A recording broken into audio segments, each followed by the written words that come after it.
irony of receiving a book delivery before filming this video is not lost on me.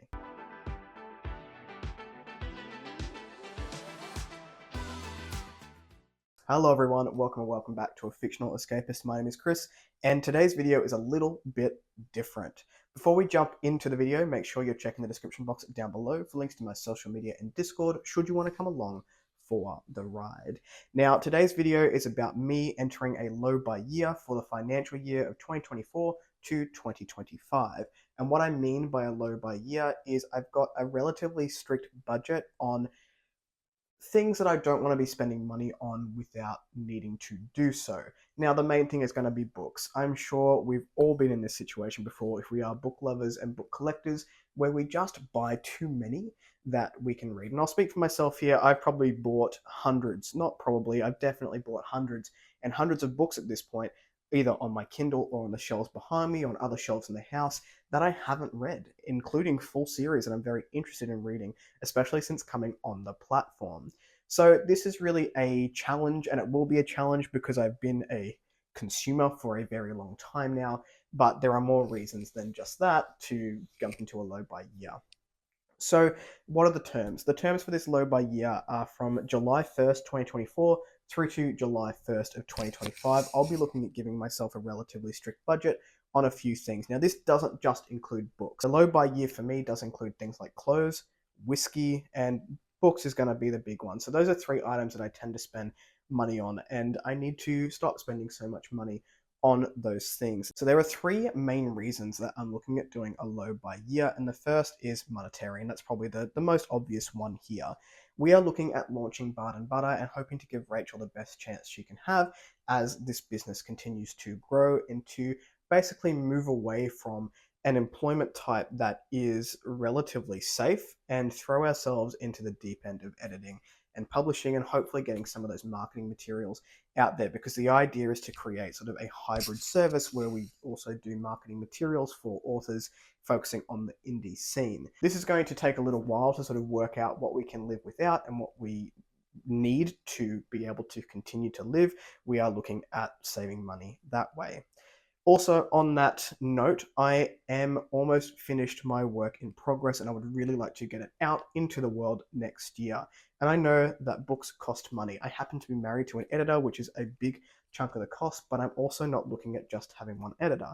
I'm looking at doing a dev, giving it to Rachel for a copy, then going to a proof, and then we've got artists and formatting and all those sort of things. There is a big cost in relation to getting a book out, so not spending so much money on frivolity is going to give me more money to be able to produce a decent looking book. The second reason for the low by year is focusing on privilege, consumerism, and waste. So another thing that we are looking at not spending less on necessarily, but spending more consciously on is food and what we consume. Since starting the diet for the kidney, it has taken away a lot of our spending on things like takeout or going to restaurants. They need to be very conscious decisions, which is great. It's also pushing us in this direction, but I'm specifically talking about food waste. Buying groceries and not using them, even though we are cooking every day, we are still using that. We are wasteful on some products, and really trying to be conscious of what we're buying and when.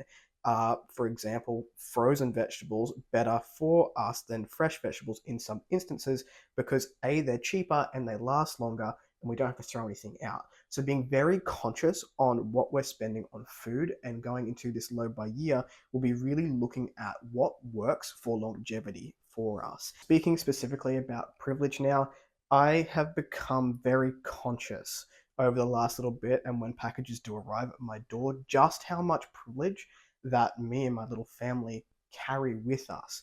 We have a roof over our heads, we can afford food every week, and there are people out there who just cannot do that. So by going into this low by year, it's hopefully going to allow more money to go into charitable donations, whether that be, could be book related, it could be like stores and things that are near and dear to my heart, but I would really like it to go into food drives. If I've got an extra 20 bucks in my grocery shop, I'm going to go and spend that on non-perishable goods and put it into the food drive that is available at the grocery store and things like that, just to try and give back to people who aren't as fortunate as myself and Rachel. And the last one is consumerism. And this one, I really look at my obsession with books and good whiskey, is that there's a lot of money being spent in things that I don't consume straight away. I'm buying them for the sake of consumerism and really wanting to draw back on that and have a look at the why of what I'm spending. Now that I've got a kidney disease and like you shouldn't be drinking a lot anyway, but I only have a glass of whiskey once a week. And I like to buy more expensive bottles so I can share it with someone that that I love, or have a conversation over the fire and things like that. But when I did get into whiskey, I spent thousands and thousands and thousands of dollars on bottles, and it took my father many, many years to get through what I bought. So I've already started doing that from moving, being very conscious where that money is going. And when it comes to books, I have no shelf control, as is evident by 2 double stacked shelves and like an ugly little shelf that I've stolen to put in the middle here. That's not really on camera, but I've had to put another little shelf there. There's also one next to me that you can't see. I have so many series on this shelf, like completed series that I have not started to read. I have series that I've almost completed. I've got a bunch of standalones. On my Kindle, I'm pretty sure I've clocked about 600 books on there, and I've read maybe 100 of them. So there's lots and lots of things that I have. We all get distracted by the new and shiny. We're all very interested in the new and shiny. I'll continue to be interested. I'll continue to put them on my Goodreads lists and my Amazon wish list, which I'm not making public. I'm not asking for donations. It's just when I have money or gift cards or things like that, that's what I'll be looking for. And that was essentially reason 3 here, the one that I own so many books and I need to either read them or decide that I'm not reading them to make shelf space for new things. So that is pretty much the reason for the low by year. Like I said, I'm giving myself a budget. So with food, it's not a budget thing, it's just a more conscious thing.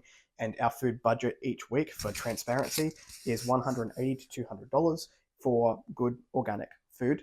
And if we don't use that, still spending that money, but donating it where it can be. For clothes, whiskey, and books, each of these have a budget of $1,000 for the entire year. Now that still sounds like a lot of money and disposable income, but let me tell you, that is so much less money than I have been spending over the last few years. So with clothes, these are only going to be items that are necessary. So if winter comes and I don't fit my jumpers, like I'm currently losing weight on this diet, for example, if I need new clothes and new things, most of them will carry me through. I don't have that much high hopes for dropping a body size, but you know what I mean. If I need something, that's where that will come from, and it will be necessity only. It won't be me going out and buying something because it looks cool. When it comes to whiskey, $1,000, it doesn't really go a super long way, but I think with the consuming at the moment, that's going to be relatively easy for me to stick to. And books, $1,000, I don't want to know how much money I spent on books over the last little bit, but I would hazard a guess that we're at potentially 3,000 to 5,000 over the last 2 years just on books alone. So having 1,000 for each for 12 months, these will be tracked. And for anyone who's interested, books specifically, not the other two, I'll track those personally, but with the books, I'll have a little section in my wrap up each month to have a look at what I've spent for that month and where we are, to see if I can stick to this for 12 months. What's not included in this, very quickly, gifts or gift cards of books. I'm allowed to spend gift cards or things that I don't purchase myself for getting books. Pre-orders I have at the time of cutoff. So any pre-orders I have in place prior to the 1st of July, and I think there's only 3 or 4 at the moment. I can think of a couple in August and a couple in September. They are not counted. I'm allowed to do those. And there are 2 broken binding continuations that I will allow myself to buy, not included in the $1,000.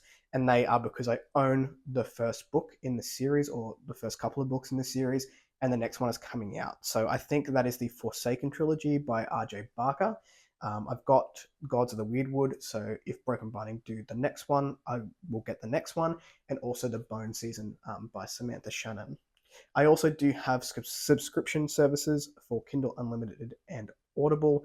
I will likely still use those during the year, specifically to look at Spiffbo items as they come out, and Spiffbo items that I'm interested in reading if they're on those services. But that being said, they may also go during the year. We'll see. So those are the reasons for my low by year. That's what it is all about. Do you think I can stick to it? Let me know in the comments down below. If you like the content, give it one of those. If you want to see more of it, click subscribe at your will, and I will catch you in the next video.